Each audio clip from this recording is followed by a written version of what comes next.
Ocho Diretso, programang maghahatid sa inyo ng mga balita at impormasyon, pagsubaybay sa mga pangyayaring nagaganap sa paligid, paghimay sa mga isyung nais malinawan ng lipunan at pagdinig sa tinig ng bayan na nais alamin ang katotohanan sa likod ng mga katanungan. Samahan ng tambalang Joey Falcon, Jerry Yap at Percy Lapid. Ocho Diretso, Lunes hanggang Biyernes, alas 4:30 ng hapon hanggang alas 6 ng gabi. Ocho Diretso, dito sa DZRJ 810, hatid sa inyo ng 8Tri-Media Broadcasting Network.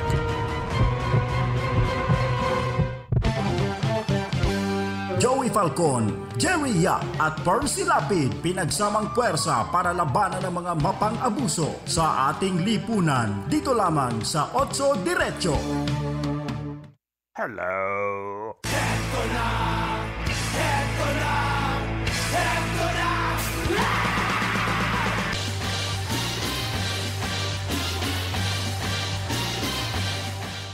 Magandang hapon po.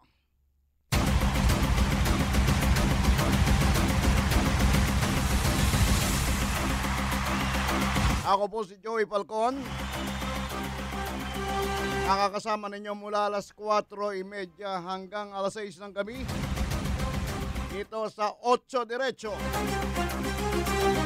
Sa pangalan ng aking mga kasama, sina Percy Lapid at Jerry Yap, ay uusog tayo dahan-dahan habang unti-unti nating binubusisi ang mga pangyayaring naganap sa ating kapaligiran. Unti-unti nating hihimayin ang mga balitang ating natunghayan sa mga pahayagan at napanood sa mga telebisyon upang kahit papaano mabigyan kayo ng impormasyon ng palatuntunang Ocho Diretso. Ocho Diretso.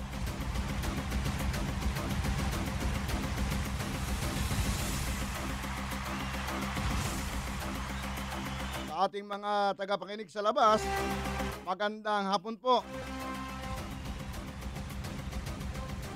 Dami na po nang nagpapabati sa atin.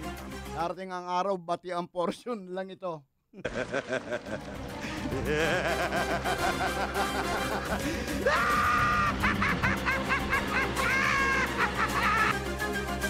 Sa mga kandidato, magandang hapon po.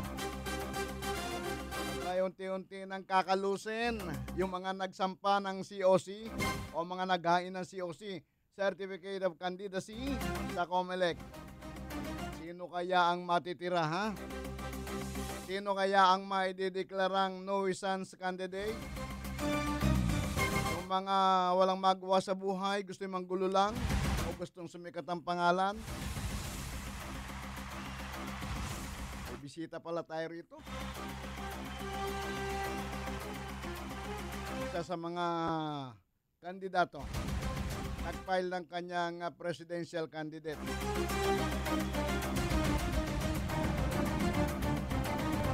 Abay, turo pong Lando ayon sa Pag-asa ang isa o pinakamalakas na, ha?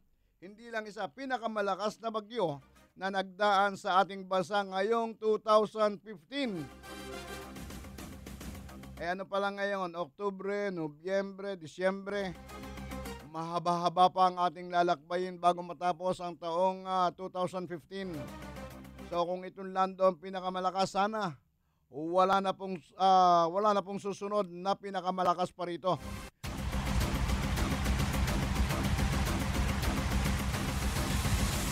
At dahil pinakamalakas, siyempre, daming pinsala, ha?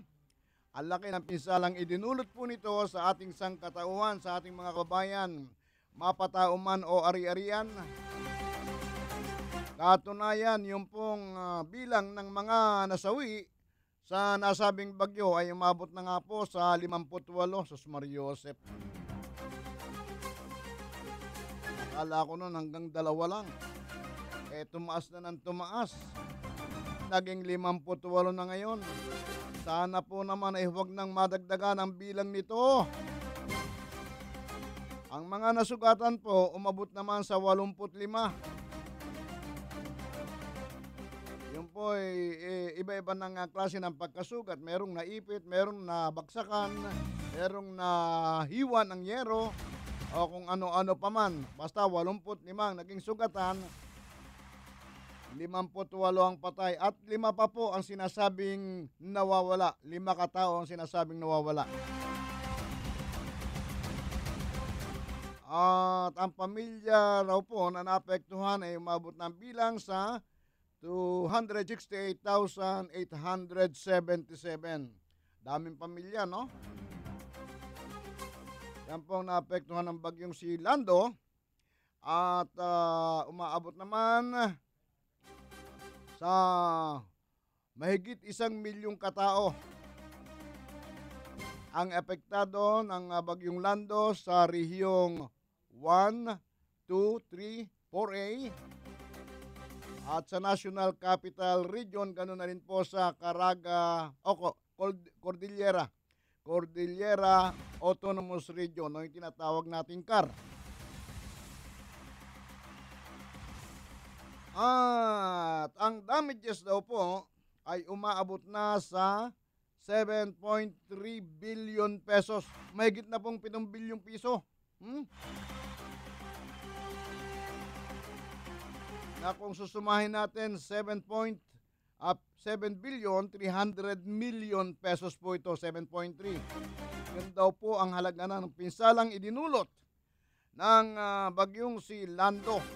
At yung pong mahigit 6 na bilyon dito ay pagkasira po, pinsala pong tinamo ng agrikultura. Yun sa mga pananim, gulay, palay, mga punong kahoy na namumunga.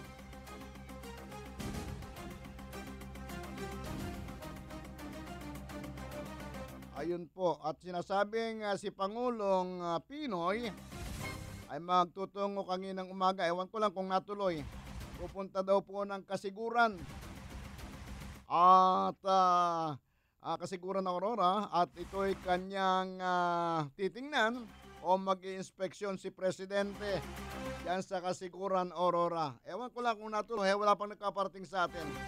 Sana naman ay talagang matuloy, sapagkat yan po ang hinihintay ng taong bayan, ang makita ang ating mga pinuno na sa oras ng kagipitan ay naririyan at dumaramay. Hindi kagaya ng ilang mga pinuno na makikita mo lang sa panahon ng kampanya ng eleksyon. Pero pagdating po ng tapos na ang eleksyon at mga nakaupo na mga nanalo na, ay hindi mo na mahagilap kahit ang anino. Pagka kumakandidato, ang lapit sa inyo, lumalapit, kumakamay. Kinakamayan ng bawat isa, inaakbayan, niyayakap, yung mga sanggol binubuhat, yung mga bata hinahalikan. Pero pagkatapos po ng eleksyon, kumakaway pa rin. Kaya nga lang 1 kilometro ang layo sa tao. Sabi, hi, pero 1 kilometro ang layo.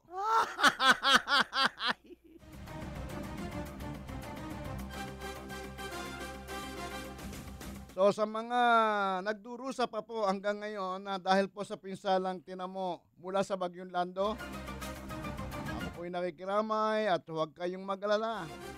Uusad din tayo. Hindi titigil ang ating mundo sa pinsalang idinulot ng bagyo. Lagi kayong maging positibo.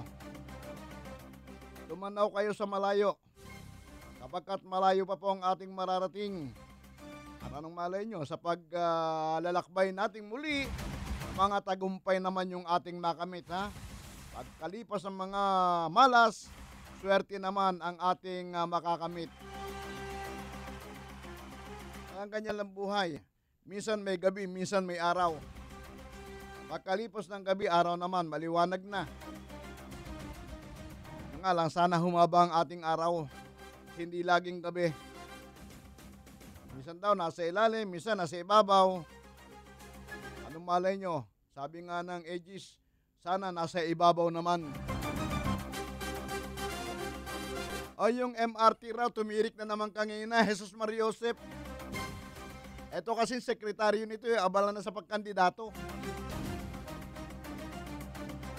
Simula yata nang umupo dyan si John Abaya. Nagka-leche-leche na yung MRT na yan. Siyang inabot ng indulto. Lagi na lang tumitigil. Paano kung sino-sinong kontraktor ang hinalihaw? Yung hinagilap. Meron kamag-anak ng dating manager, si Bitangkol. Kaya yon, ang takbo ng ating MRT nagkahetot-hetot. Ayun, tumigil na naman. Tapos inaapuran ngayon yung pagdating ng mga bagol. Yung mga bagol na sa tingin ko lang pagkasisikip na. Parang minadali yung pag-order ng bagol, minadali yung pagkakayari. Parang ang liit-liit, ang sikip-sikip. Yung dati maluwag ang daanan sa gitna, yung ipinakita. Yung ipinakita na parang modelo ng bagong darating daw, pagkasikip-sikip. Inaapura po ito dahil matatapos na yung 2016. Pagkatapos po ng eleksyon sa May 9, 2016, Hunyo po magpapalit na ng administrasyon. Siyempre, apurahan na ngayon. Kumbaga, apurahan na ng pagliligpit. Kinakailangan marami kayong maligpit bago umalis. Alam naman ninyo, yung mga presidential appointee, pag-alis ng presidente, magbabalot-balot na rin. Kasama po yan sa alis. Kaya kinakailangan bago umalis, nagbabalot-balot na. Nagsisinup-sinup. Oh, sinupin niyang pera dyan. Sinupin niyang pondo yan. Ay, nako! Hindi na nagbago ang Pilipino. Tayo walang nararating. Puro pansarili lamang ang ating tinitingnan. Yung basura daw po sa Manila Bay, na dala ng Bagyong Lando, hanggang ngayon hindi pa nahahakot. Pagkakukupad talaga ng ating mga leader. Mayor Joseph Estrada, paring hirap. Baka naman maipahakot mo na yan kagad. Sa ganun sumikat ka naman. Pakihakot na lang po yung mga basura, ha? Oras po natin, alas 4:46. Dito pa rin sa ating palatuntunan. Ocho Diretso. Ako pa rin po si Joey Falcon, ang inyong supremo sa mga oras na ito. At kasama natin si Percy Yap, si Percy Lapid, Jerry Yap. Lang kasi hindi nagpapakita, nakakapalit-palit ng inyong apelyido. Pakita naman kayo, oy! Buti pa itong mga narito sa loob ng aquarium. Sina Jim Mayores, Justin Gamboa, at saka si Roland Garabiles. Ayan, mga nakatunga nga rito. Pero laging naririto, ha? O, kumusta naman kaya dyan sa transmitter? Dyan sa RJ Technical Room. Andyan pa ba si Ryanel Maagma? Si Joey Maagma? Ano kaya ito, ha? Si Jerby, Santos. Jerby Santos, ha? Jerby, parang yung pagkain ng bata yun, ha? Jerber pala yun.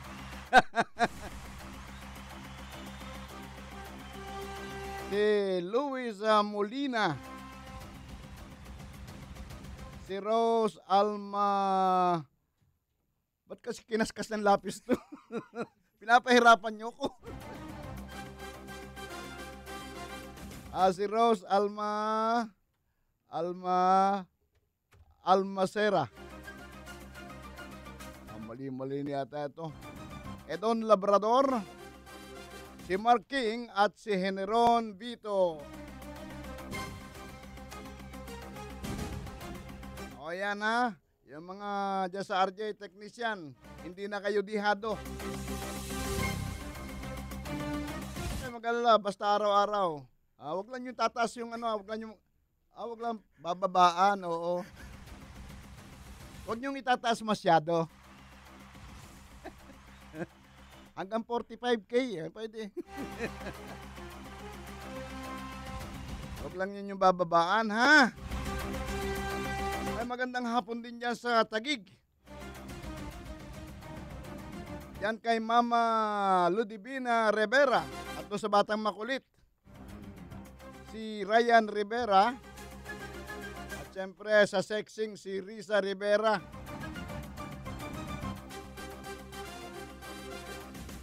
Ganon din kay AA Taba. Yung anak ko na si AA Taba Andrade. Sa Lumban, Laguna, yung nanay ko lagi rin nakatutok sa radyo. Yung radyo niya, nilagyan niya yata ng nilagyan niya yata ng epoxy yung pihitan para walang magbabago sa 810. Pagka narinig niya, sabi niya, "Uy, anak ko yan, anak ko yan." Siyempre talagang ganon. Ang nanay ay nagmamalaki kapag kayong anak ay may nararating. Patawarin ninyo ako sa aking mga kasalanan, nanay.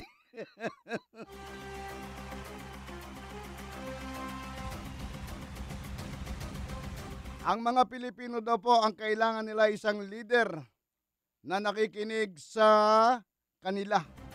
Ito po ayon sa survey na ipinalabas ng PTI, yung Philippine Trust Index, ngayong Huwebes. Ang kailangan po ng mga Pilipino, leader na nakikinig. Kaya dapat makinig ako kay Nestor Kagitla. Mga kaibigan, mayroon po tayong tatanggaping report mula kay Nestor Kagitla. Nestor? Okay, magandang hapon sa iyo, Joey. Magandang hapon din. Tayo ay andito at makakausap natin ang presidente ng Aduana Business Club tungkol ito sa darating na November 17 na November. EPEC yan, November EPEC. 20. Oo, sa EPEC. Bakit? Anong problema ng na Aduana Business na kung saan nga ay magkakaroon ng meeting dito sa bansa. At sa pag-ita ng alas 6 ng umaga hanggang alas 10 ng gabi, ay bawal lumabas ang mga trucks dito sa aduana na kung saan maapektuhan ang kanilang negosyo. Ang haba naman, alas 6 ng umaga hanggang alas 10 ng gabi. Bakit ba naman wala na bang ibang programa ang ating pamahalaan tungkol sa mga negosyante katulad dito ng Aduana Business Club? So magkakahetot-hetot na naman yung parada ng mga container van dyan. Yung mga dating nakakapasok sa aduana ng maaga ay gagabihin na naman, tapos magsisiksika na naman, magta-traffic na naman pagkahating gabi. Aabutin din na hanggang umaga yan. So, kapiling na natin Joey, itong Pangulo ng Aduana Business Club sa katauhan ni Ma'am Mary Zapata. Ma'am Mary, ito ba yung hanay ay maapektuhan sa pagdaraos ng EPEC meeting sa buwan ng Nobyembre? Live ho tayo sa DCRJ 810 A3 Media Broadcasting Corporation at ang ating anchorman ay si Joey Falcon. Oy, kasamang Joey. Magandang hapon sa iyo. Magandang hapon po, Miss Mary. Opo. Ano pong nagiging problema niyo ngayon at tila mayroon kayong nalalapit na poproblemahin pagdating nitong APEC sa November 17?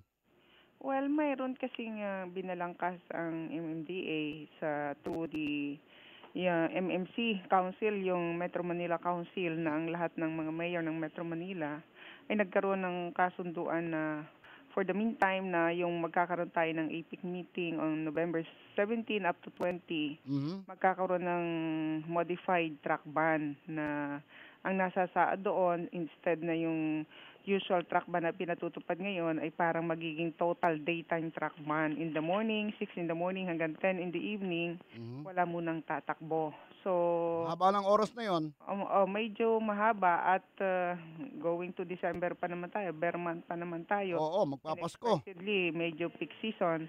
But because of the plan of the government for whatever purpose, ang kanilang sinisecure dito, security ng mga world leaders, although kahit medyo madidislocate yung ating mga on-time delivery, yung tinatawag na on-time delivery, siguro everybody has to sacrifice.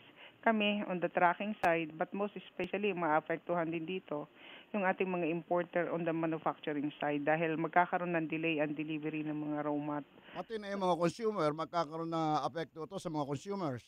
Yes, kaya dapat kami, at this time, everybody, all stakeholders should double time starting today until on the 17th para kung ano man yung mga emergency measures na dapat namin gawin para wag magkaroon ng gap on the supply ng mga raw mat or even the consumer product, maiwasan yon. So, talagang ito dapat, it should be a cooperation of all stakeholders. 4 na araw po yan. So, ibig sabihin, 4 na araw na maantala ang ating mga biyahe. Hindi po kaya magkaroon ito ng parang domino effect? Well, ang unang-una na po pwede nating i-reconsider na baka mangyari if in case is magkaroon ng port congestion. Yun Plus nga. kung, siguro, yun na nga, dapat bago dumating ang 17, everybody among us na stakeholder, dapat magkaroon kami ng mga remedial measures para magawa namin para if in case yung isang halimbawa, yung dapat i-deliver namin yung on that span of time, dapat kung dumating na rin lang ang barko, dapat i-maximize namin yung opportunity na ma-deliver before the 17 and right after on the 20th, on the 21, dapat double time din kami. Kasi ang nakikita ko riyan, yung maiipon ng mula alas 6 hanggang alas 10 ng gabi, ay parang hindi kayang ibiyahe ng alas 10 ng gabi hanggang alas 6 ng umaga. Definitely not. Totoo yun. Your observation is definitely correct. Wala po ba kayong mga pilotong hinire? Kailangan dyan mga piloto siguro para pag sinabing alas 10 ng gabi, paliparan na nung ano. Sounds funny. Yung container mabigat yun. Kaya nga hindi kaya iyan. Ang inaalala ko, Miss Mary, baka magkaroon tayo ng maraming aksidente sa pagmamadali ng ating mga driver. Ano na lang yan, best effort muna, best effort.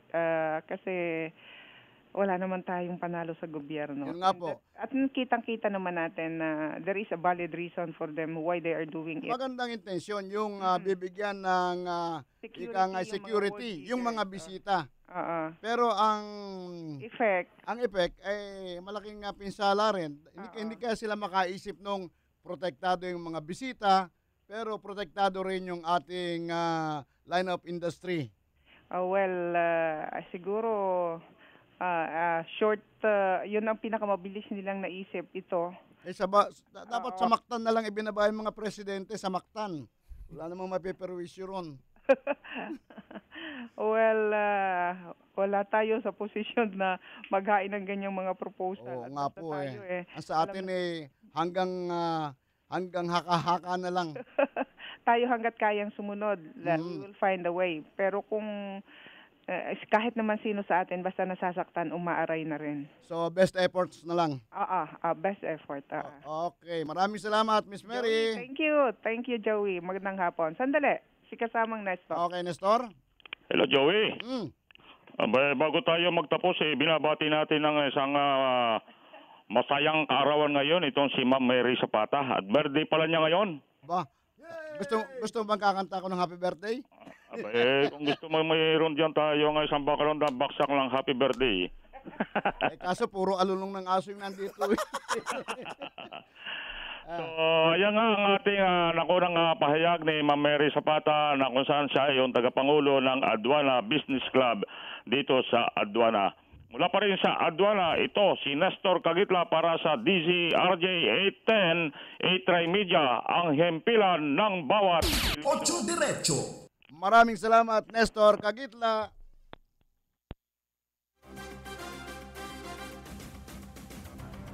Si Nestor Kagitla po yun. At ang kanyang nakapanayam ay si Mary Zapata, ang pinuno po ng business sector doon. Ito nga yan. Tayo dinadalang naman natin sa tawa para huwag masyadong maging mabigat ang problema. Pero alam ba ninyo, yung mangyayaring yon, nakikita ninyo, domino effect na naman yan. Yung mga container van na magtatago muna, kasi sila pagka hindi pa bibiyahe, oras pa ng kanilang truck van, nakasiksik yan doon sa mga tabi-tabi. Kumakain doon sa mga karinderya, sa mga parting Batangas, hanggang doon sa may parting Cavite, nakahilerang mga yan. At pagtuntong ng alas 10 ng gabi, karerahan na yan. Kanya-kanya ng diskarte para maunang dumating sa pier. Isipin na lamang ninyo yung mga nagkakarerahang container van. Maliit yan, di ko mabasa.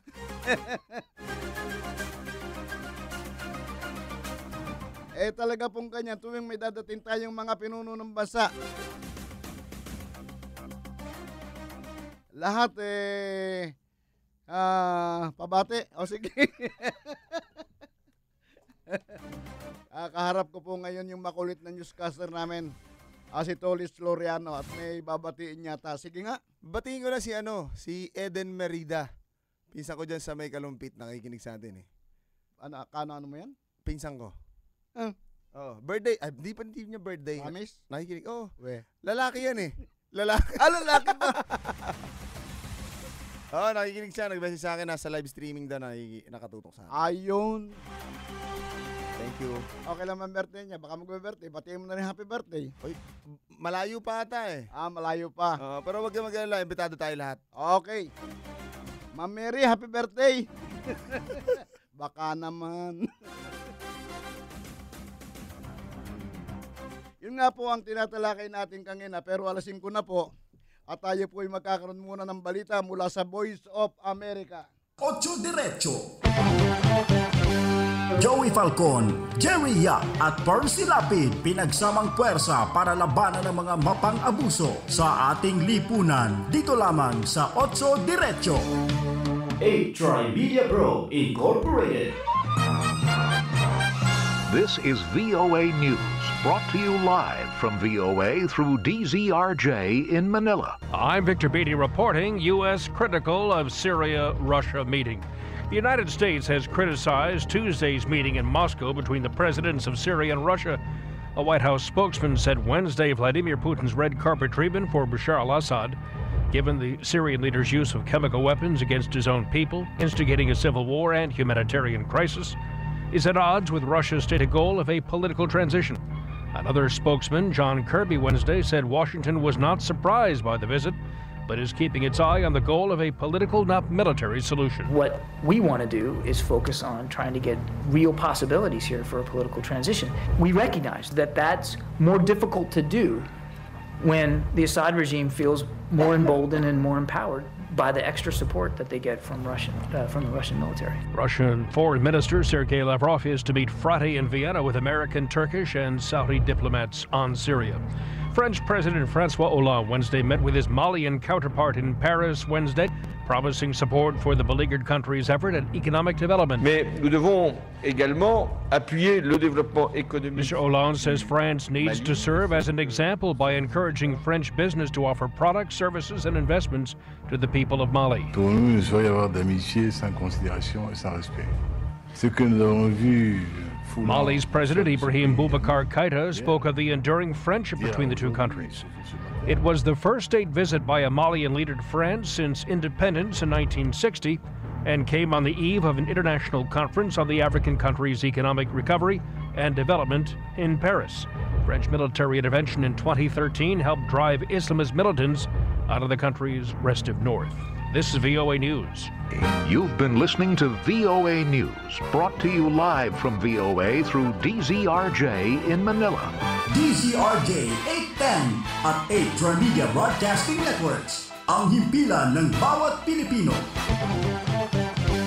Joey Falcon, Jerry Yap at Percy Lapid pinagsamang puwersa para labanan ng mga mapang-abuso sa ating lipunan. Dito lamang sa Ocho Diretso. Ocho Diretso. Ocho Diretso.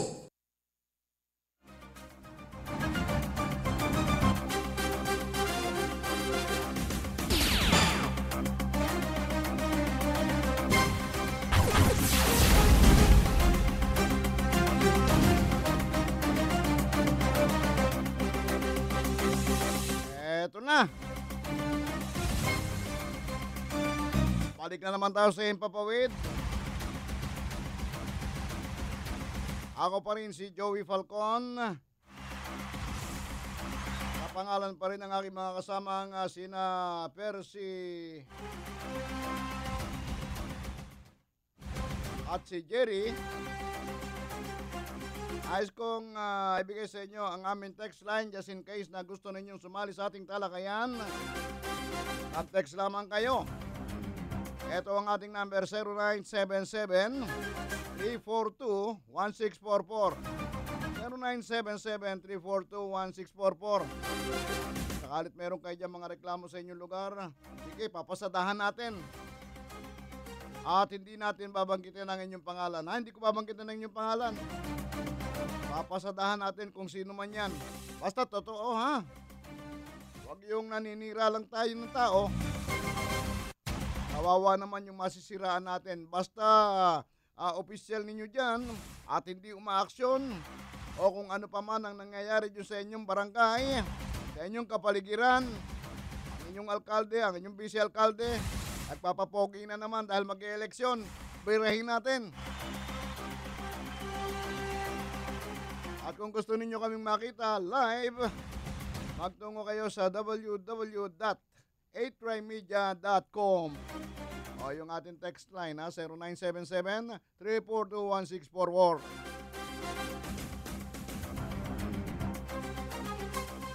Oras natin alas 5:05. Yun nga po, ayon po sa survey na isinagawa ng PTI, itong Philippine Trust Index, ito pong ikapat nilang pagpapalabas ng survey. Ngayong Huwebes po lamang ito inilabas. Ginawa po ang survey noong Hulyo hanggang Agosto 2015 at ang kanila pong kinapanayam ay 1,620 katao. Lumalabas sa kanilang panayam na ang mga tao ay nais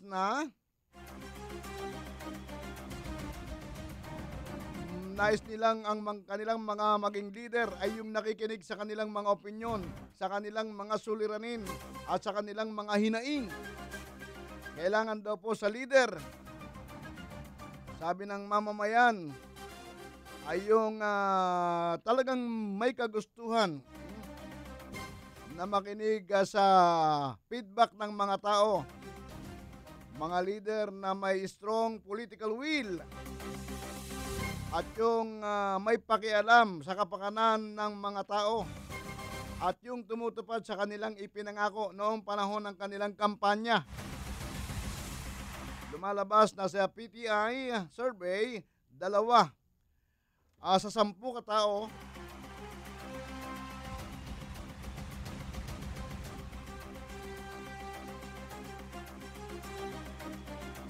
Dalawa sa 10 katao ang naniniwalang may ganitong kakayahan ng kanilang leader o leader natin sa bansa. 2 lang ang naniniwala. So yung 8, hindi naniniwala na mayroong katangiang ganito ang ating mga leader. Ayaw po ng 8 katao sa ating mga leader dahil hindi sila gumagawa ng kanilang mga katungkulan gaya ng kanilang ipinangako. Hindi raw po sapat sa isang pinuno ng bansa yung magpakitang dumadalo siya sa mga kasayahan, sa mga anibersaryo, nagpapakita sa mga sports tournaments, at yun daw pong mga pinunong nagpapakita sa piyesta, sa mga piyestahan para lamang makihalubilo sa mga tao at ipakitang sila'y makamamamayan.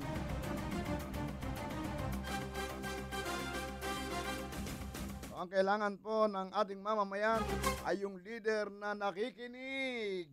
Nakikinig, ha, tandaan niyo, nakikinig. Ilang beses na sumigaw yung ating mga tao sa gobyerno. Pero parang may mga nagbibingi-bingihan. Ano? Talagang bingi o nagbibingi-bingihan?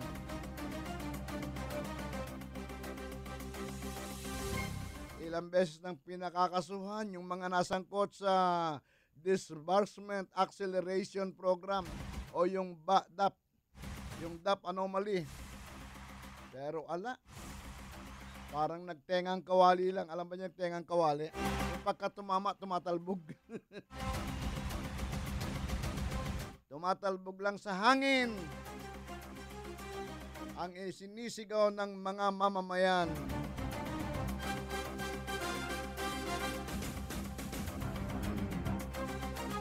Oras po natin, alas 5:09. 8 Diretso.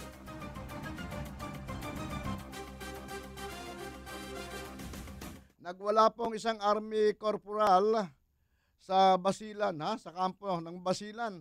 At ito po'y parang naghurementado. Kanina daw pong alas 8:45 ng umaga. At 5 sundalo po ang napatay, kabilang na ang sinasabi isang opisyal.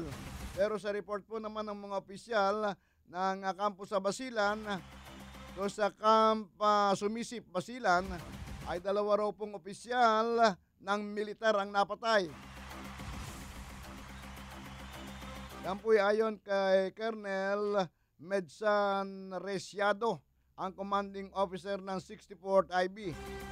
11 po ang mga nasugatan pa at yung mga victim po ay dinala na sa Isabela City kung saan ililipad sila ng chopper papuntang Zamboanga City.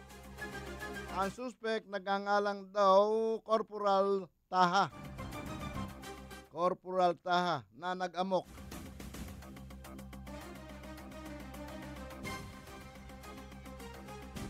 So ayun, hanggang ngayon po iniimbestigahan pa kung bakit nag-amok, naghurementado ang isang Corporal Taha na naging dahilan ng pagkamatay ng 5 sundalo at pagkakasugat ng 11 iba pa. 8 Diretso. Alas 5 G's.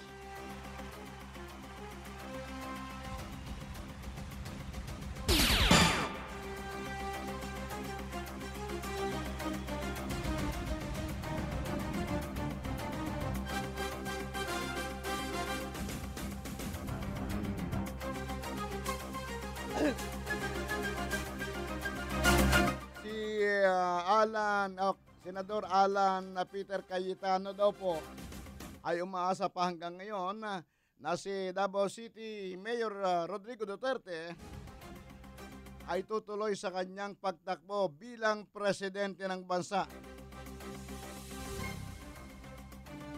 Ayon po kay Senador Cayetano, hindi niya matatanggap ang pag-atras ni Duterte sa pagtakbo bilang presidente. Hindi raw po niya matatanggap na hindi ito nag-file ng COC. At siya po ay umaasa sa huling sandali. Dahil ang kanya pong pinapaniwalaan na yung statement ni Duterte na nagsabing ipinapahubayan niya sa Diyos kung siya ay tatakbo sa pagkapangulo o hindi. Kaya po hinihintay ni Senador Peter Alan Cayetano hanggang Disyembre kung magbabago pa ang desisyon ni Mayor Rodrigo Duterte. 8 Diretso.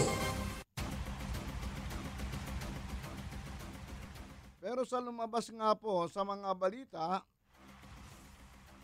ito pong si Mayor Duterte ay nagsabi na malalaman ng kanyang mga supporters, ng kanyang mga tagasunod, ang kanyang kasagutan pagdating daw po ng deadline. Aba, talaga naman Pagdating daw po ng deadline, malalaman ng kanyang mga supporters ang kanyang kasagutan. Kailan ba ang deadline na yun?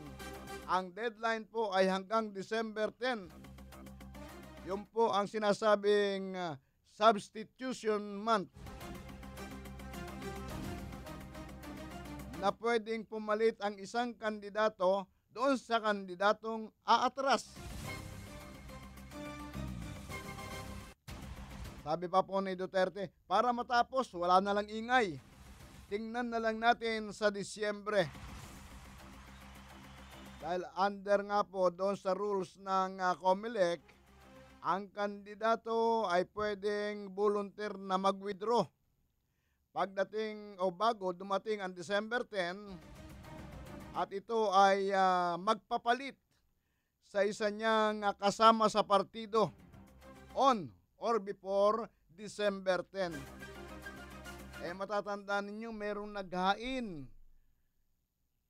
ng Certificate of Candidacy sa pagkapangulo na hindi naman ay nahihiringan na na ito ay magkakaroon ng interest na kumandidato sa pagkapangulo. Sino yon? Si PDP laban Martin Diño. Naghain po ito ng kanyang Certificate of Candidacy para sa pagkapangulo noong October 16. Si Martin Diño din po, isang dating barangay captain dito sa Quezon City, ay siya pong chairman ng BACC o Volunteers Against Crime and Corruption. Volunteers Against Crime and Corruption. So bakit siya naghain ng COC sa pagkapangulo? Alamin natin yan hanggang December 10, ha? Eto muna. Ocho Diretso. Paalala mula sa ating himpilan. At paalala lang talaga, no? Okay. Babalik ako pagkalipas ng paalala po. Joey Falcon, Jerry Yap at Percy Lapid pinagsamang puwersa para labanan ng mga mapang-abuso sa ating lipunan. Dito lamang sa Ocho Diretso. A-Trimedia Pro Incorporated. Paalala po, galing sa V-Fresh. Sama-sama tayo magabot ng kabutihan, karunungan, kasipagan. V-Fresh, sigaw ng bayo. V-Fresh, malamig sa bibig. V-Fresh, presko sa hininga. Kabutihan, para sa kapayapaan. Karunungan at edukasyon, upang may progreso. Kasipagan, upang umasenso. V-Fresh, sigaw ng bayo. V-Fresh, malamig sa bibig. V-Fresh, presko sa hininga. Masayang pag-usapan ng pag-asenso ng bayan lalo na't may nginunguya tayong V-Fresh. Kahit mainit ang usapan, malamig pa rin ang bibig. Presko ang palitan ng mga ideya at kaisipan. Makipagtalakayan, mag-V-Fresh. Ladies and gentlemen, ito na siguro ang pinakamabilis na radio commercial mula sa IBU Fluid Medicol 400. May Rapid 400 formula, kaya kumpara sa isang mefenamic acid, mas rapid kumalat, mas rapid tumalab, mas maagang magpaginhawa ng matinding sakit. Lipat na sa Medicol 400, the fastest medical for the worst pain. Ibuprofen is the generic name of Medicol 400. If symptoms persist, consult your doctor. DZRJ 810 at 8 Trimedia Broadcasting Networks. Ang himpilan ng bawat Pilipino. Joey Falcon, Jerry Yap at Percy Lapid pinagsamang puwersa para labanan ng mga mapang-abuso sa ating lipunan. Dito lamang sa Ocho Diretso. Ocho Diretso.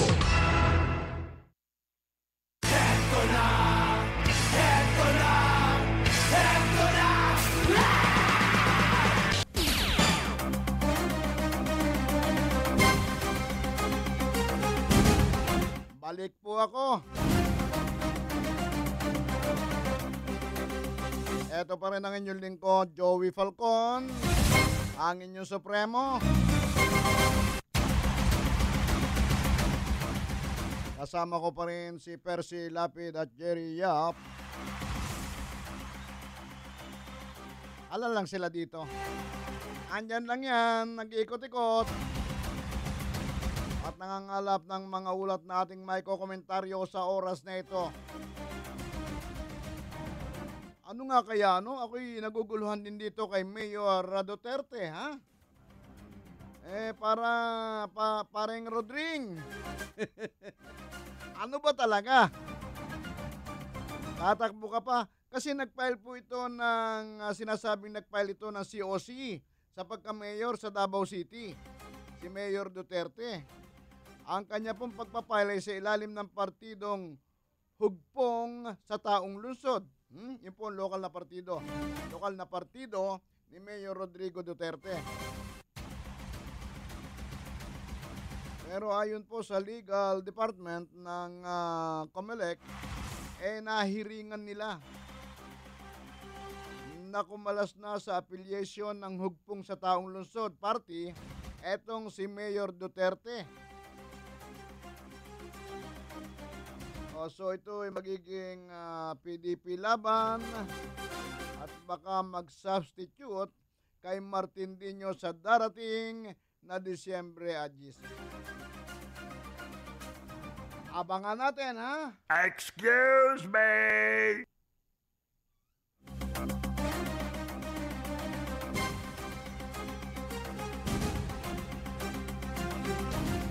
Lumalabas daw po sa survey na isinagawa pa rin ng Philippine Trust Index o PTI na ang mga tao ay mas malakas ang tiwala sa simbahan sa mga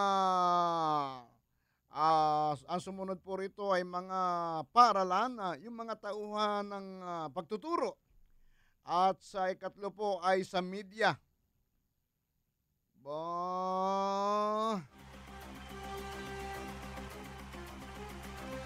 Ang simbahan po ng kanilang survey, ang mga mamamayan kung saan sila nagtitiwala, ang simbahan po ay nakakuha ng 68.1%. Ito po namang mga may kinalaman sa pagtuturo ay nakakuha ng 45.1%. At ang media po ay nakakuha ng 32.3%. Yan po ang tatlong ahensya o tatlong sektor na pinagkakatiwalaan ng mga mamamayan. Ang gobyerno po, nakakuha lamang ng 15%. Yung NGO, non-government organization, nakakuha lang po ng 12%. At ang business sector ay nakakuha lang po ng 8.9%. Pati business sector hindi na pinagtitiwala ng mamamayan. Bakit? Dahil ba sa sobrang magtaas ng presyo? Yung kunwari magbababa ng presyo pero babawiin naman sa kabila, itataas naman yung presyo sa kabila. Na ang sardinas hanggang ngayon hindi pa rin mapababa. Magbaba man 50 sentimos lamang. At ang arena bumababa pero ang tinapay lumiliit na, ayaw pang baba ng presyo. Ano man lang, palakihin ito, palubuhin. Bombahan ng konting hangin para lumaki naman sa tingin yung mga pandesal. Paliit ng paliit.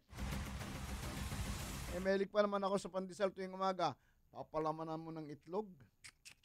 Aba. O di kaya ginisang corn beef. Ay pa. Pagkatapos meron kang kaping mainit-init.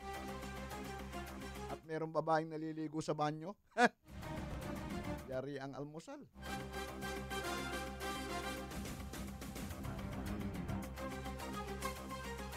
At ang simbahan, yun po ay kumakatawan sa, hindi lang sa Katolika, sa lahat ng uri ng relihiyon.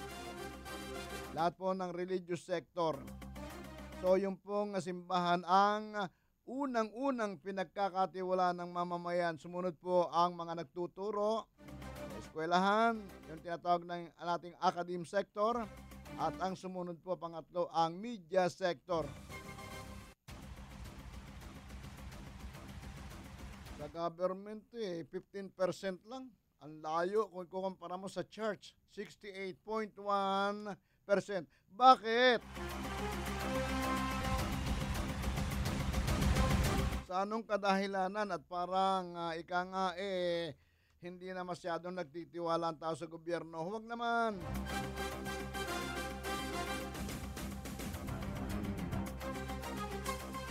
Ang papa raw po nakitaan na may brain tumor, tumor. Sabi nga may tumor sa utak. Pero benign daw, benign. Ibig sabihin, hindi masyadong malala, hindi malignant. Pag sinabi mong benign, yan po ay curable pa. At ito po ay isinapubliko ng Italian magazine. Pero itinanggi po ito ng Vatican. At ayon po sa Italian medical report,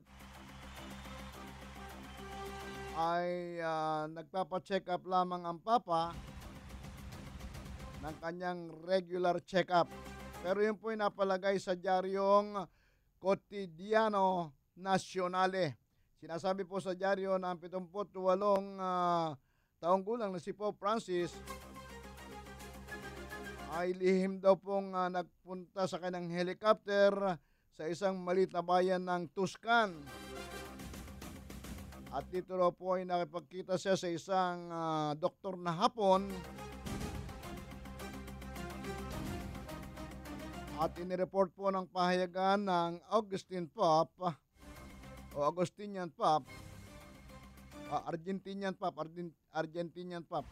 ay na-diagnose na may black spot.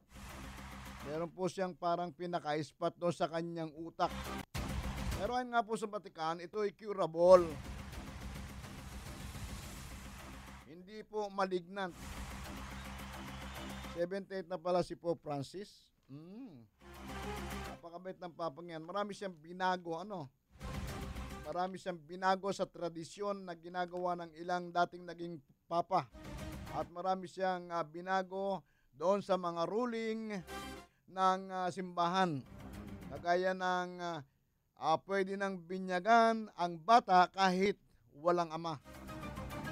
Merong ama, pero mabububay kung walang ama. May ama yan. Kaya nga lang, hindi kasal. Kasi nung araw, pagka ikaw ay may anak, babae ka, may anak ka, at hindi kayo nagsasama, o di kaya nabuo ito sa ilalim ng kondisyong walang kasal, hindi po binibinyagan sa simbahan. Kasi hanapin yung marriage certificate ninyo. Kinakailangan pakasal muna kayo bago yan mabinyagan yung batang yan.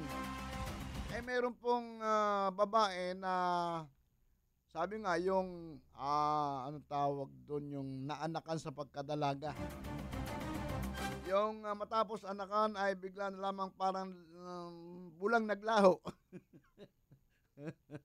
Hindi ko masabing tumakas Parang bulang naglaho yung lalaki. O di kaya nag-asawa ng iba. O di single parent na lang yung babae. Abay, ayaw pong binyagan ng simbahan nyo. Kinakailangan daw ay pakasal sa ama. Paano kung nag-asawa nga ng iba yung ama? Hindi na naman pwedeng pakasal yon. So binago po yan ni Pope Francis. Pwede nang binyagan ng mga batang lumaking walang ama. Hindi pwede, may ama talaga Kaya nga lang malayo.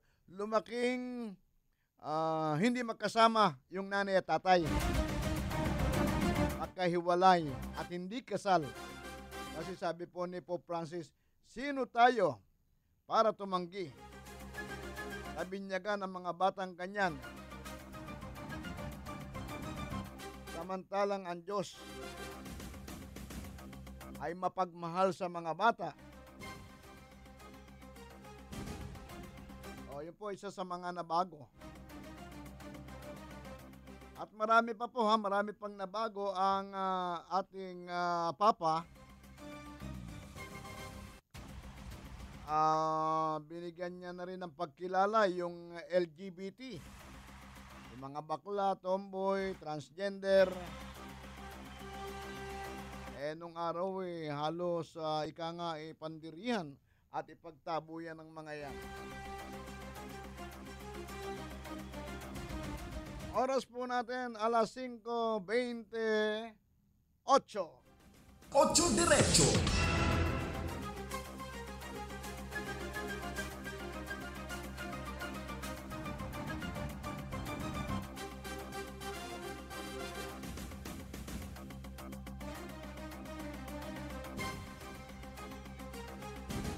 Ito po, merong nangyayari sa COMELEC na ika nga nakakaroon ng kaguluhan ng konti.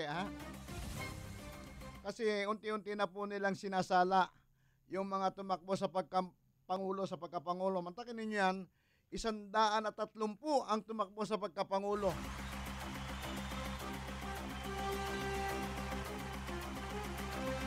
Unti-unti na pong sinasala ng COMELEC yan. At yung mga prominenteng tumatakbo, alam po naman natin, yan is sina Mar Rojas. Mga prominente yan na 4. Sina Mar Rojas ng Liberal Party. Si Grace po. Si Jejo Marbinay. At si Miriam Defensor Santiago. O yan 4 yung prominente. Ngayon, ang pinapahulaan po, sino yung magiging panlima? Dahil meron daw po na panlima na pwedeng mapasama. Yung pong iba pang kandidato, eto, sina Ambassador Roy Señeres. Tumakbo rin po yan sa pagkapangulo. Naghahain ng COC, Certificate of Candidacy, sa pagkapangulo. Ito si Ambassador Roy Señeres. Si dating TESDA Director Augusto Sihoco. Si dating PCGG Chairman Camilo Sabio. At yung pong nagrereklamo kay Senadora Grace po, si Rizalito David. So yan po ang 4 na sinasabing kumbaga sa contenders pa rin. Pero yung naunang 4, yun ang prominente. Sino sa 4 na nahuli? Sina Roy Señeres, Augusto Sihoco, Camilo Sabio at Rizalito David ang magiging panlima. Kasi kailangan daw 5. So, mamaya, talakayin natin yan. Gumaganda Wala pa rin si Duterte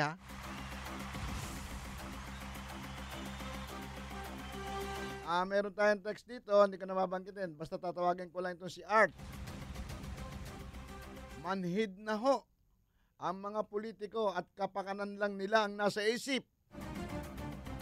Dito sa San Mateo Rizal, pamilya na lang ni Paeng Diaz ang nagpapalitan kaya walang asenso. Mga Diaz nga dyan Mga Diaz dyan sa San Mateo Rizal. Mga manhid, kailangan yan hilot. Papadala tayo ng mga hilot yan. Mahilot yung mga binti ng mga yan. Merong kanyang lugar kagaya sa Taguig Cayetano. Cayetano senador, Cayetano ang mayor, Cayetano ang congressman. Ayaw ko pa niyan? Sa Makati, puro Binay. Binay-nay. Tapos sa inyo San Mateo, puro Diaz. Aba naman. Talaga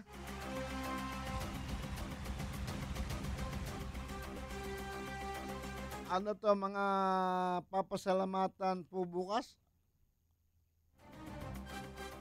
Sa programa ito ni Shalala and Friends.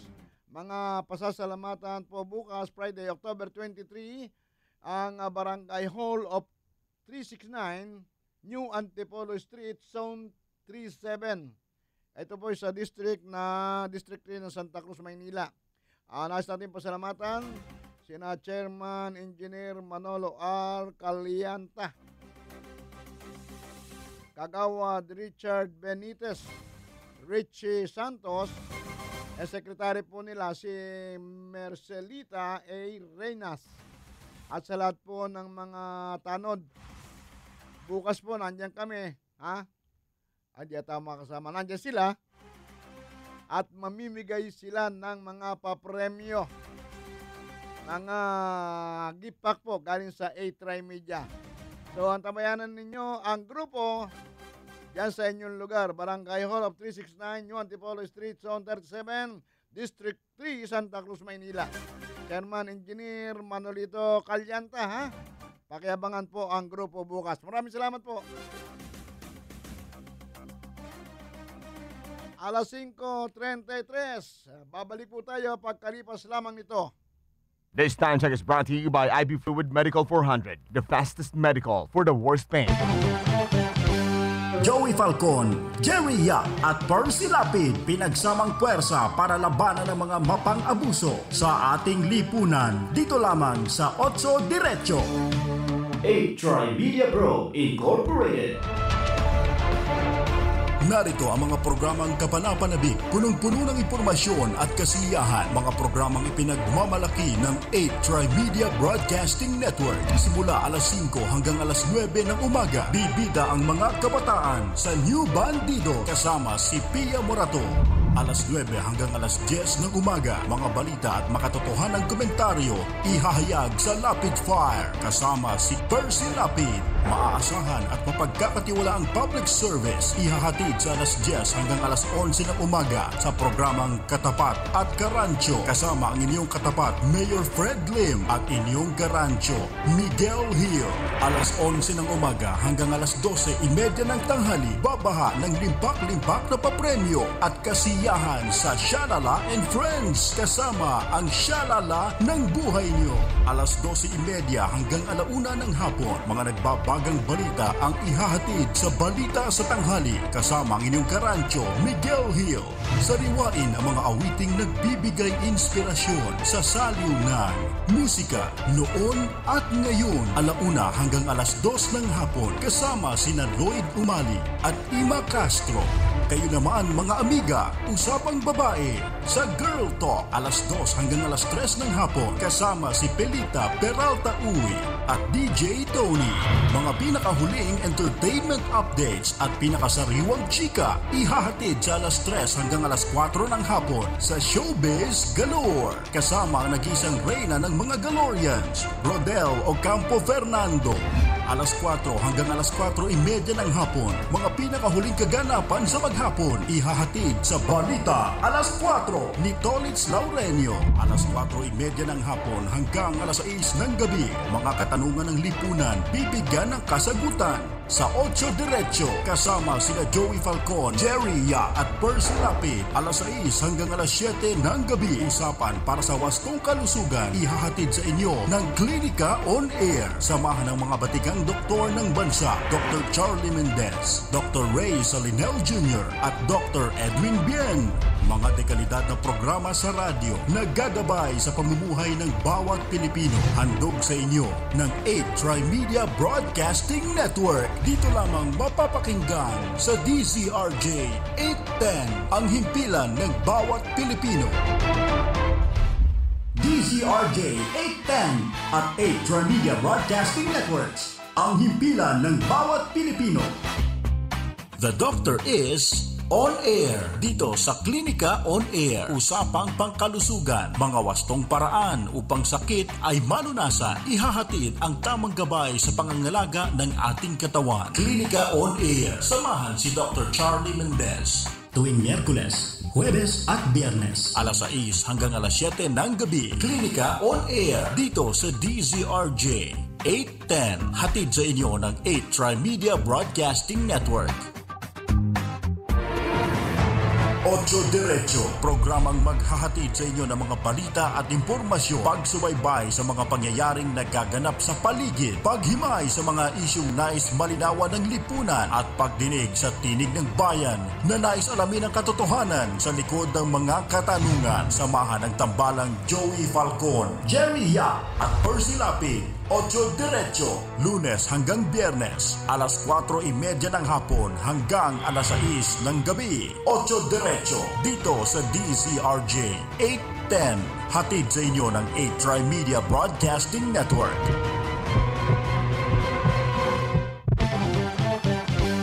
Joey Falcon, Jerry Ya at Percy Lapid pinagsamang puwersa para labanan ng mga mapang-abuso sa ating lipunan. Dito lamang sa 8 Diretso. 8 Diretso.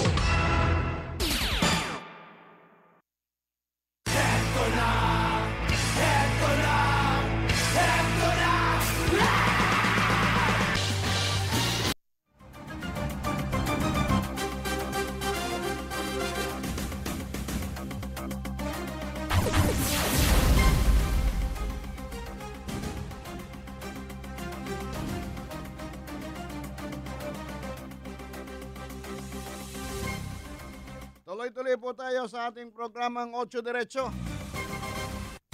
Aba, yung Pag-asa pala nandito na kanina Ay, hindi ko nalingon. Pasensya na, ha? Pasensya naman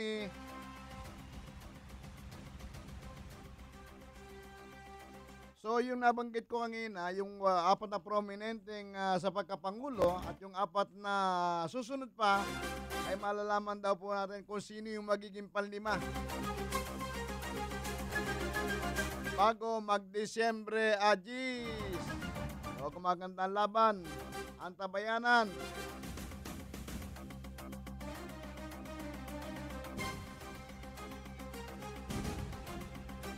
Mayroon palang mga PNP official na kinasuhan ng GRAP sa office ng Ombudsman.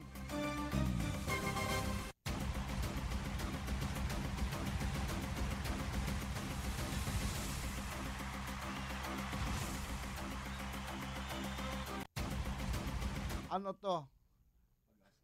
Pag-asa. Kasi nakasulat telephone number. Okay, mga kaibigan, narito na ang ating kasama sa Pag-asa, ang ating senior forecaster si Meno Mendoza. Meno. Magandang hapon po, magandang gabi po at magandang gabi rin sa ating mga kababayan. Okay, Meno, magandang gabi. Ano nga posisyon mo diyan sa Pag-asa? Forecaster po. Forecaster, junior, senior? Parehas lang po. Baby. Okay, magandang gabi, Meno. Ano na ang lagay ng ating ating panahon, lalo na itong si Lando? Opo, ito pong si Lando, nananatili po ito dito sa may Batanes area po, at ito pong ating low pressure nga po na formerly ay si Bagyong Lando. Ito po ay nasa layong 240 kilometers silangan po ng Basco, Batanes. Ang ngayon, nagdalala po ito ng mahina hanggang sa katamtamang mga pag-ulan dito po sa probinsya ng Ilocos, Apayao, Batanes at Cagayan, kasama po ang Calayan at Babuyan Group of Island. Samantalang dito naman po sa Kamaynilaan at sa nalalamig bahagi natin bansa, patuloy pa rin tayo makakaranas ng maaliwalas na panahon. Subalit asahan pa rin po natin yung mga pulupulong pagkidlat, pagkulog o yung mga tinatawag nating thunderstorms na mga panandalian pong nangyayari sa atin. At kahit po wala na po tayong bagyo, pinapaalalahanan natin yung ating mga mangingisda na panganib pa rin po ang pumalaot dito po sa northern and western seaboards po ng Northern Luzon. Yan po ay doon po sa baybaying dagat po ng Batanes hanggang dito po sa kanlurang bahagi hanggang dito po yan sa may Ilocos Sur at dito po naman sa silangang bahagi hanggang doon lang po yan sa may Cagayan area. Okay. So yung mga nasabing baybaying dagat po medyo malalaki pa rin po ang alon kaya pinapayuhan ng ating mga mangingisda na wag pong pumalaot sa mga nabanggit na lugar po. Kasi delikado pa rin po. Oo. At yan lang po ang ating inaasahan. At yung temperatura naman natin sa Kamaynilaan, inaasahan po natin na mula 24 hanggang 32 antas ng Celsius. Ang araw ay lumubog na? Opo, ang araw po natin lumubog po kanina. Kaninang alas 5:32 po at ito'y sisikat bukas po sa ganap na alas 5:49 ng umaga. Alas 5:49? Opo, ang ating po eksaktong oras, 42 minuto makalipas ang 5:05 ng hapon. Mula dito sa Forecasting Center ng Pag-asa DOST, Meno Mendoza. Maraming salamat, Meno Mendoza, ang forecaster natin Diretso mula sa Pag-asa. Okay? Yan po si Meno Mendoza, ang ating forecaster mula sa Pag-asa. Natin lagi nakakaulayaw pagka ganitong oras. Problema, hindi na nahabol yung araw, lumubog na. Ang araw ay lulubog. Wala. Ang araw ay lumubog na kanina.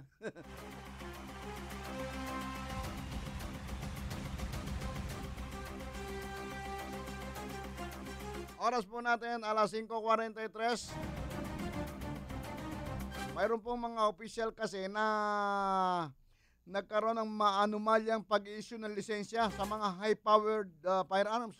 Mantakin ninyo yung AK-47 na lisensyahan ng mga ordinaryong tao. AK-47 ha? Ayun, tinitingnan natin baril sa computer. Ang ganda rin AK-47. Noong Agosto 2011 hanggang Abril 2013 ay nakapag-issue po ng mga lisensya itong mga pulis na ito sa mga individual na mamamayan na humahawak ng matataas na kalibre ng baril ayon kay Ombudsman Conchita Carpio Morales. Kaya po naman ang mga ito ay sinampahan ng kaso sa Ombudsman. Ito po ay sina Police Director Gil Meneses ng Civil Security Group. Ito Civil Security Group, ito yung mga umaalalay sa mga turista, yung mga umaalalay sa mga opisyal na dumadalaw dito sa Pilipinas. Yung mga high profile na bisita natin, yan ang mga umaalalay, yung Civil Security Group. Ay nakapag-issue ng mataas na kalibre ng baril. Lisensya, ha? Bakit nakapag-issue sila ng lisensya? Bukod kay Police Director Gil Meneses ng Civil Security Group, nadamay din si Police Director Napoleon Estiles. Ito ay hepe ng Firearms and Explosive Office. Ayan. Ito kapag ka nakapag-issue ka ng lisensya, talagang dito sa FEO, Firearms and Explosive Office. Bukod sa dalawa, naririto pa ang mga nakasuhan ng Ombudsman. Puro matataas ang ranggo nito. Si Police Chief Superintendent Raul Petrasanta, Police Chief Superintendent Tomas Rentoy III, Police Chief Superintendent Regino Catiis, Police Senior Superintendent Eduardo Asierto, Police Superintendent Senior Superintendent Alan Pareño, Police Superintendent Nelson Bautista, Police Chief Inspector Ricardo Zapanta Jr., Police Chief Inspector Ricky Sumalde. Kita nyo, matataas lahat ang katungkulan, ha?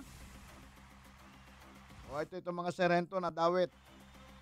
Si SPO1 Eric Tan, si SPO1 Randy Di Castro.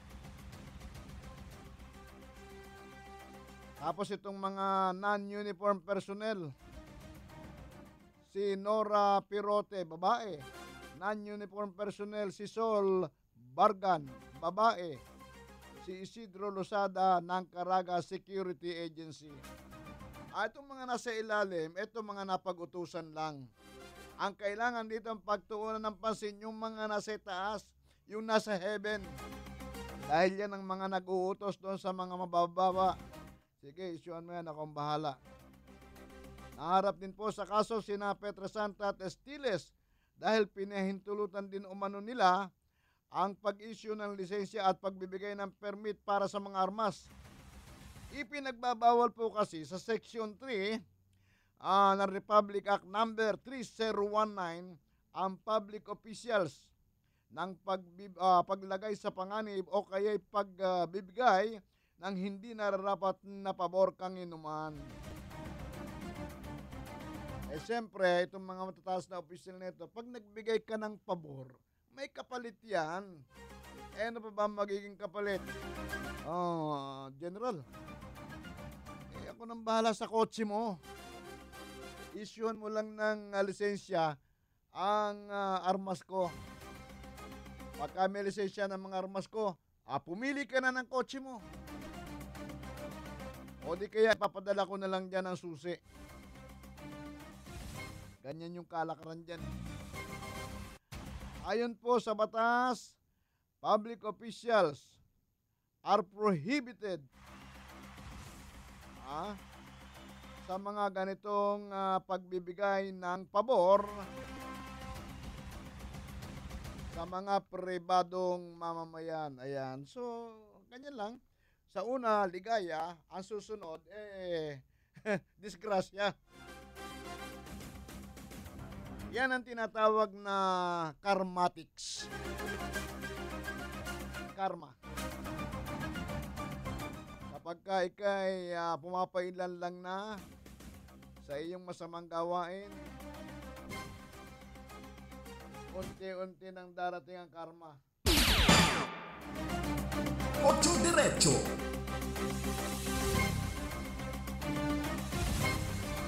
Ang Todos los Santos tumama ng linggo, linggo, araw ng linggo. So, Sabado at saka linggo, Sabado, walang pasok. Linggo, Todos los Santos. Baka akalain po ninyo ng November 2, araw ng Lunes, wala rin pasok. May pasok na po, ayon sa palasyo. So, kung kayo'y magpupuyat sa November 1, araw ng linggo, mag-happy-happy kayo at mag-iinom-inom kayo, baka hindi po kayo makapasok sa araw ng Lunes, November 2. Nilinaw po ng Malacanang ngayong araw na ito, na walang pagbabago kung saan may pasok sa Nobyembre 2, All Souls Day, o araw ng mga kaluluwa. Kasi yung iba po, hindi nakikisabay. November 1, ayaw pumunta ng November 1 sa sementeryo.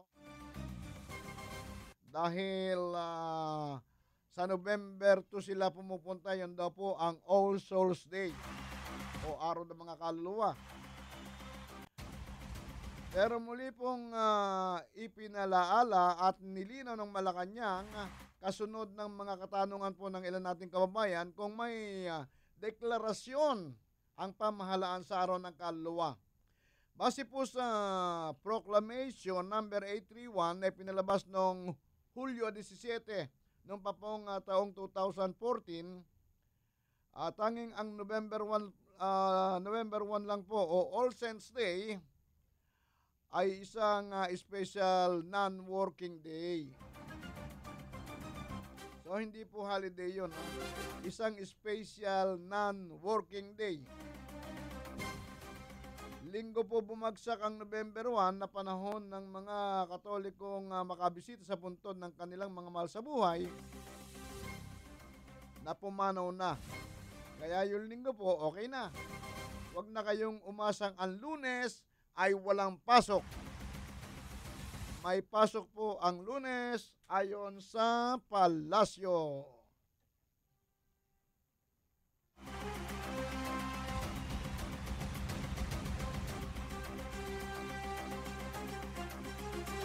Kaya huwag kayo masyadong magpakalasing sa Todos los Santos. Baka kayo hindi makapasok kinabukasan. Oras po natin, alas 5:51. Ocho Diretso.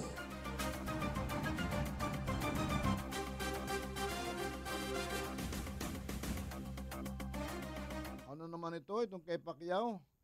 Ipinababasura yung kanyang COC sa Comelec.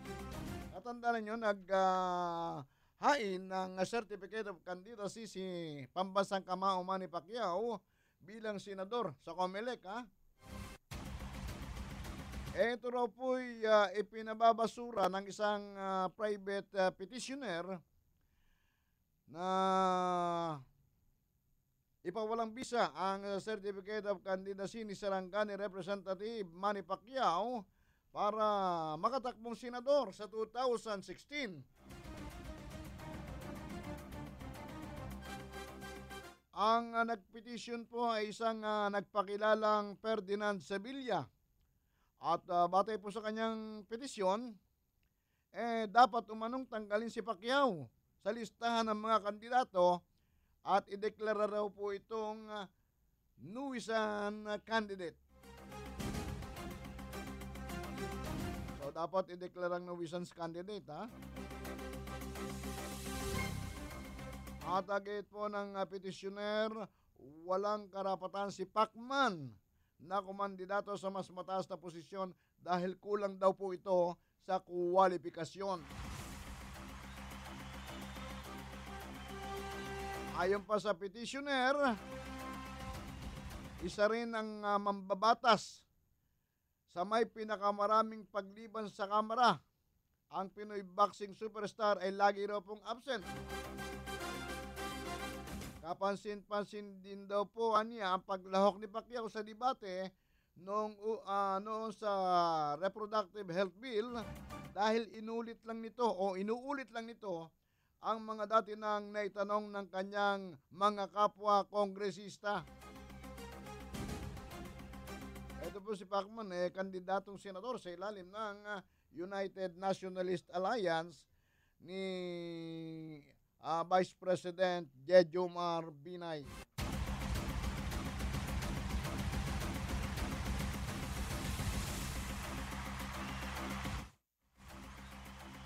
Ano kayang layunin nitong si Ferdinand Sevilla at kanyang ipinapadisqualify ang inihaing Certificate of Candidacy ni Sarangani Representative Manny Pacquiao. So, nasa COMELEC na po yan. At malalaman natin kung yan ay kakalusin o hindi. Nag-umpisa na silang kalusin parang kay Fernando po Jr. Kalusin, kapag puno ng salop. Siguradong apaw ang salop. Biro mo naman 130. Yung presidential. 70 mahigit yung kandidato sa vice presidential.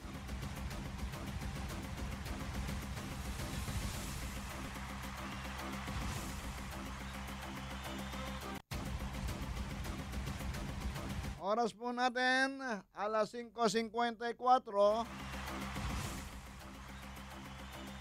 Ito nga pong si Secretary Mar Rojas umalma na Meron kasing kapangalan niya na nag-file din ng Certificate of Candidacy sa pagka-presidente.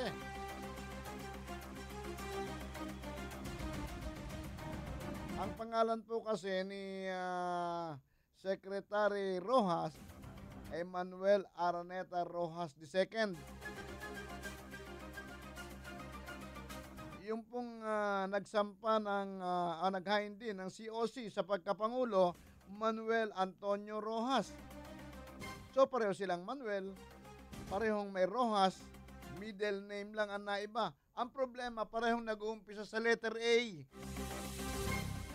Kay Secretary Manuel Araneta Rojas, Araneta. Yung sa nag-file, nakapangalan niya, Manuel Antonio Rojas. So letter A din. Kaya pag yun ay napalagay sa balota, Manuel A. Rojas. Pareho sila. O ipagpalagay natin buuin. Manuel Antonio Rojas. Manuel Araneta Rojas. Kalito-lito po yun sa mga boboto. Baka sa halip ng maiboto ay si Secretary Manuel Rojas, Mar Rojas, baka po ang malagyan noong black yung pinakaitlog, yung korting bilog, nalalagyan po ng tinta, baka ang malagyan ay yung kay Manuel Antonio Rojas. So yun po ang ipinapadiskwalipika ni Secretary Mar Rojas. So yun po, trabaho na naman ng COMELEC. Maaring isama yan sa mga pagtatalunan nila at pagdidibatihan kung ito ba ay isasama sa mga kakalusin o ititira sa mga pagpipilian.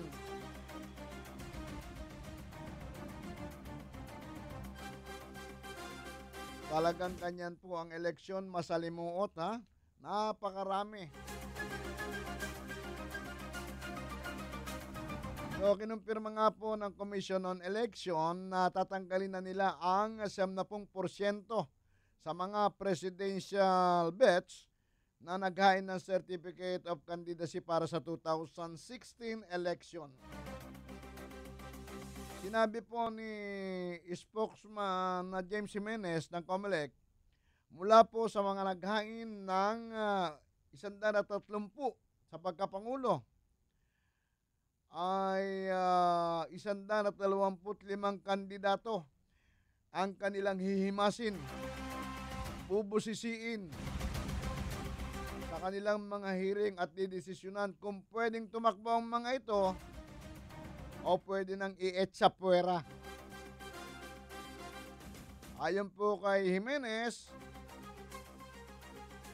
inihain mismo ng COMELEC Law Department ang disqualification case laban sa 125 na gustong tumakbo sa Pangulo mula po noong October 12 hanggang Oktubre 16. Kapag hindi po lulusot sa hearing ng COMELEC ang mga kandidato, ay agad po silang idedeklara bilang nuisance candidates.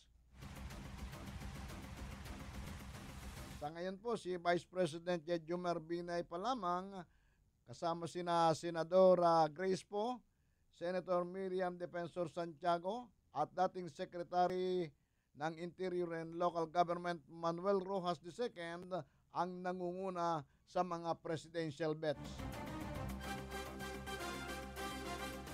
At bubusisiin din po ng COMELEC ang Certificate of Candidacy ng 19 na kandidato sa pagkabise. Sa pagkabise-presidente at yung pong 172 bilang naman sa pagkasenador. Ang dami. Napakaraming gustong maglingkod. Napakaraming gustong maging tatak na public servant. Public servant. Sa umpisa lang yan.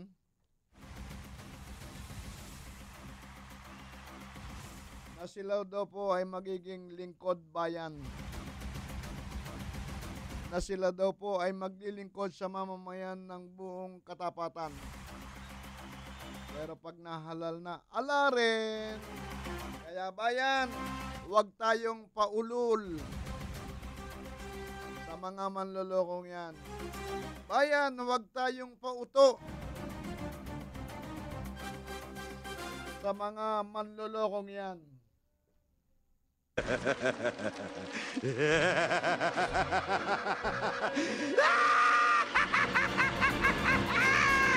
Ocho Diretso. Bueno, dumating na naman tayo sa oras ng ating pag-iwaiwalay. Dahil susunod na po ang Klinika on Air. Siyempre, ito ang inyong kasama, si Joey Falcon. Nakasama ninyo sa isang oras kalating palatuntunan, 8 Diretso. Bukas muli po akong magbabalik sa pangalan ni Percy Lapid at ni Jerry Yap. At ang aking mga kasama rito sa technical, si Roland Garabiles, si Jim Mayores,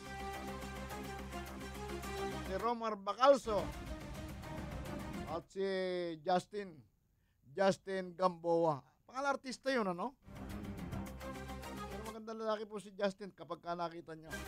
Siyempre, makulit nating newscaster na ayaw umuwi. Ayaw ko kung problema nito sa bahay. Si Tolitz Loriano. Bueno, hanggang dito lamang. Bye-bye. Ocho Diretso. DZRJ 810 at 8 Trimedia Broadcasting Networks. The BBC in London goes direct to the Raja Broadcasting Network, DZRJ 8:10 AM, with a live news update. Hello, I'm Eileen McHugh with the BBC News. The Democratic Party frontrunner for the US presidency